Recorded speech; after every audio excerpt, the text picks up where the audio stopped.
Hello everyone, welcome to Karma education. इस video में आज हम लोग राल्फ टायलर की मॉडल ऑफ करिकुलम डिस्कस करेंगे। राल्फ टायलर की मॉडल करिकुलम डेवलपमेंट रिलेटेड है, इसीलिए पहले हम लोग करिकुलम डेवलपमेंट क्या होता है उसको रिकैप करेंगे। करिकुलम डेवलपमेंट में तीन चीजें रहता है, एक है प्रोसेस, फिर प्लानिंग, फिर असेसमेंट। प्रोसेस यानी कि एजुकेशनल करिकुलम को आप कैसे क्रिएट और डिजाइन करेंगे, उस चीज का प्रोसेस रहता है करिकुलम डेवलपमेंट में। सेकेंडली प्लानिंग रहता है, किस चीज का प्लानिंग ना, एज ए टीचर आप लर्निंग एक्सपीरियंस बच्चों को क्या देने जा रहे हो और उसको देने के लिए आप क्या क्या इंस्ट्रक्शनल मटेरियल यूज कर रहे हो, उसको ऑर्गेनाइज वे से आपको पहले ही सजा लेना चाहिए, तो उसी का प्लानिंग रहता है करिकुलम डेवलपमेंट में। और third assessment, as a teacher आप बच्चों को कुछ इनपुट दे रहे हो, आपको उस चीज का आउटपुट भी चेक करना है, राइट। तो ये होता है असेसमेंट, आउटकम भी चेक करना है as a teacher instructional experience का, तो वो भी रहेगा करिकुलम डेवलपमेंट के अंदर। यानी कि करिकुलम डेवलपमेंट में एक पर्टिकुलर एजुकेशनल करिकुलम का डिजाइन क्रिएशन का प्रोसेस रहता है, इसको प्लानिंग भी बोला जाता है। यानी कि लर्निंग एक्सपीरियंस इंस्ट्रक्शनल मटेरियल का पहले से सजा लेना है आपको, उसका प्लानिंग कर लेना है और फिर असेसमेंट करना है टीचिंग लर्निंग पूरा प्रोसेस को। ये होता है करिकुलम डेवलपमेंट। अब ब्रीफली राल्फ टायलर के बारे में थोड़ा डिस्कस कर लेते हैं। राल्फ टायलर एक अमेरिकन एजुकेटर थे जिनका लाइफ स्पेन था 1902 to 1994। Educational evaluation and assessment का फादर भी कहा जाता है राल्फ टायलर को। उन्होंने objective model of curriculum develop किए थे, जिसको इस वीडियो में आज हम लोग कवर करेंगे। और उनका जो फेमस बुक है वो क्या है ना, basic principles of curriculum and instruction. 4 fundamental questions, यानी कि जिसके बेसिस पे टायलर ने ये मॉडल करिकुलम का प्रोवाइड किए थे। 4 फंडामेंटल क्वेश्चंस क्या क्या है। फर्स्ट क्वेश्चन इज कि एक स्कूल, उसका एजुकेशनल पर्पस क्या है, बच्चों से वो क्या गेन कराना, क्या अटेन कराना चाहते हैं। यानी कि ऑब्जेक्टिव पहले एक स्कूल का डिफाइन होना चाहिए। पहले आपको आप क्या चाहते हो बच्चों से उसको डिफाइन करो, उसको फ्रेम आउट करो। तो ये क्वेश्चन था टायलर की कि what educational purposes should the school seek to attain. Next question was, अब उस पर्पस को अटेन करने के लिए क्या क्या एजुकेशनल एक्सपीरियंस चाहिए। ठीक है, ये हो जाएगा सेकेंड क्वेश्चन। यानी कि एजुकेशनल एक्सपीरियंस क्या क्या रहेगा, ऑब्जेक्टिव के बाद एजुकेशनल एक्सपीरियंस क्या क्या रहेगा जिसके थ्रू आप उस पर्पस को, ऑब्जेक्टिव को गेन कर पाओ। फिर है उसको कैसे ऑर्गेनाइज करना है, यानी कि एजुकेशनल एक्सपीरियंस को आप कैसे ऑर्गेनाइज करने से आपका इफेक्टिव आउटकम मिलेगा। यानी कि सीक्वेंशियली आपको एजुकेशनल एक्सपीरियंस को रखना है, sequence of educational experience. Fourth question was, how can we determine whether these purposes are being achieved? यानी कि असेसमेंट की बात की जा रही है कि आप कैसे अपना जो ऑब्जेक्टिव है, अपना जो पर्पस है, उसको अचीव कर पाए हो या नहीं, कैसे आप चेक करेंगे, तो वो हो जाएगा असेसमेंट। यहाँ पे 4 क्वेश्चंस जो है इसके बेसिस पे पूरा मॉडल प्रिपेयर किया गया था। एक तो है ऑब्जेक्टिव, फिर है एजुकेशनल एक्सपीरियंस, फिर sequence of educational experience, then assessment. आपको पूरा मॉडल में ये चारों क्वेश्चंस रिपीटेडली दिखाई देगा। अब टायलर मॉडल को एग्जाम्पल के थ्रू हम लोग डिस्कस करेंगे। फर्स्ट ऑफ ऑल एग्जाम्पल के तौर पे अगर हम क्लास 6 का जो रेनफॉल है इस टॉपिक को ले लेते हैं, तब उसको इस मॉडल के थ्रू कैसे हम लोग टीच करेंगे। अभी हम लोग 4 क्वेश्चंस जो फाउंडेशन क्वेश्चंस था, फंडामेंटल क्वेश्चन था इस मॉडल का, वो पढ़े हैं। उस बेसिस पे ये मॉडल बना है, उस बेसिस पे इस टॉपिक को हम लोग एक्सप्लेन करेंगे। First of all first question was related to objective, कि एक पर्टिकुलर लेसन का, एक पर्टिकुलर प्रोग्राम का ऑब्जेक्टिव क्या होना चाहिए। ये अगर टॉपिक है आपका रेनफॉल क्लास 6 के लिए, ऑब्जेक्टिव क्या रहेगा कि एंड में, यानी कि टीचिंग लर्निंग प्रोसेस का एंड में टीच कराने के बाद बच्चों को इस topic related definition, understanding, practical experience के थ्रू उसको एक्सप्लेन करना, ये सारी चीजें बच्चा कर पाए, ये है आपका ऑब्जेक्टिव इस पर्टिकुलर टॉपिक के लिए।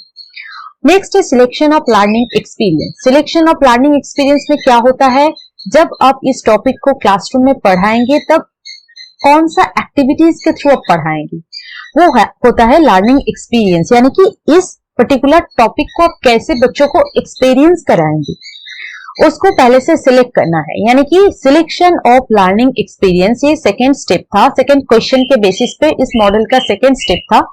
इसको कैसे सिलेक्ट करेंगे, वो एक्टिविटी रिलेवेंट होना चाहिए, बच्चों को वो उसके साथ रिलेवेंसी रहना चाहिए, फिर एंगेजिंग होना चाहिए कि बच्चा उस टॉपिक को समझेंगे कैसे, उस टॉपिक के साथ एंगेज हो पाएंगे, तभी उस चीज का अंडरस्टैंडिंग और अच्छा होगा, बेहतर होगा।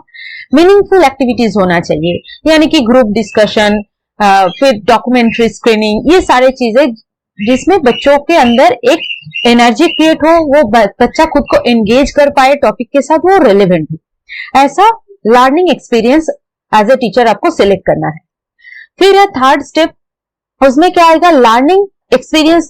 अभी तो आप सिलेक्ट कर लिए हो सेकेंड स्टेप में, अब उसको ऑर्गेनाइज करना है। कैसे ऑर्गेनाइज करेंगे कि एक पर्टिकुलर टॉपिक को आप कहां से शुरू करने वाले हो, on the basis of previous knowledge of student का जो प्रीवियस नॉलेज है उसके बेसिस पे ही आपको शुरू करना है, इसके इंट्रोडक्शन देना है रेनफॉल रिलेटेड।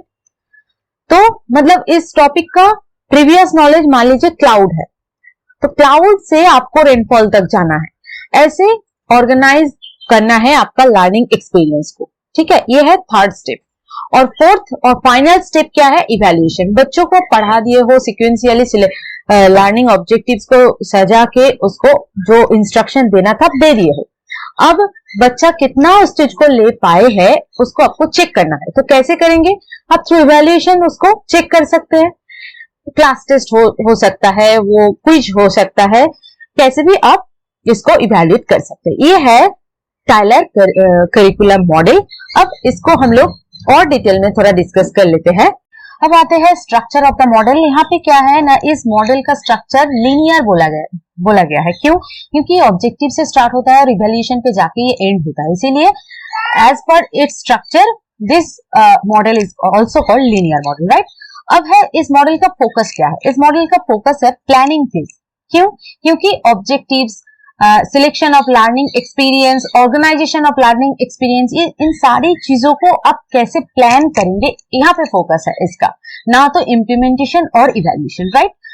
फिर है ऑब्जेक्टिव सेंटर्ड मॉडल भी बोला जाता है। क्यों, क्योंकि एक पर्टिकुलर कोर्स प्रोग्राम लेशन, उसका ऑब्जेक्टिव्स क्या है और उसका पर्पस क्या है, इसको पहले डिफाइन कर लिया जाएगा, इसीलिए इसको ऑब्जेक्टिव सेंटर्ड मॉडल भी बोला जाता है।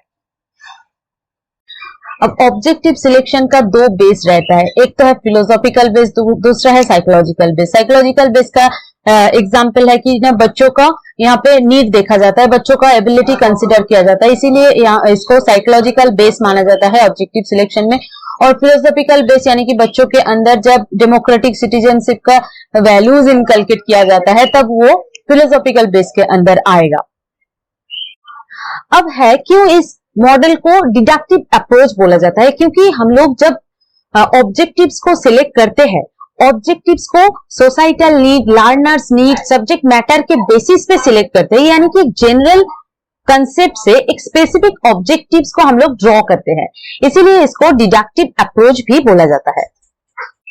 ऑब्जेक्टिव सिलेक्ट करने के लिए लर्नर का इंटरेस्ट एरिया, लर्नर का एबिलिटीज, ये इन सारे चीजों को अच्छे से अंडरस्टैंड करना, एनालाइज करना जरूरी होता है। स्पेसिफिक ऑब्जेक्टिव्स के बेसिस पे अब एजुकेशनल एक्सपीरियंस यानी कि एक्टिविटीज को, लर्निंग एक्टिविटीज को सिलेक्ट करना है। वो उसका बेस क्या रहेगा, उसका बेस रहेगा कि वो रेलेवेंट हो, एंगेजिंग हो, इंटरेस्ट ग्रो कर पाए बच्चों के अंदर, वो मीनिंगफुल हो, वो इफेक्टिव लर्निंग को प्रमोट कर पाए। ये रहेगा एजुकेशनल एक्सपीरियंस को सिलेक्शन करने का base. After selection of educational experience, now you have to organize all those educational experiences in a logical sequence. यानी कि बच्चों का जो previous knowledge है, previous learning है, उसके basis पे अब आपको educational experience को organize कर लेना है। अब finally various test, projects, portfolios के through आप पूरा teaching learning process को evaluate और assessment कर सकते हो। अगर ये वीडियो आप लोगों को इंफॉर्मेटिव लगा तो जरूर कमेंट बॉक्स में बताइए कि और किस टॉपिक पे आप लोगों को वीडियो चाहिए। मैं जरूर ट्राई करूंगी ऐसे ब्रीफ डिस्कशन वाला वीडियो लेके आने का। अगर आप लोगों को कंसेप्ट क्लियर के लिए वीडियो चाहिए तो ये राइट साइड वाला प्लेलिस्ट देखिए, और अगर आप लोगों को क्वेश्चन आंसर प्रैक्टिस करना है वो भी 1 मिनट के अंदर, तो ये लेफ्ट साइड वाला वीडियो का प्लेलिस्ट देखिए। Thank you.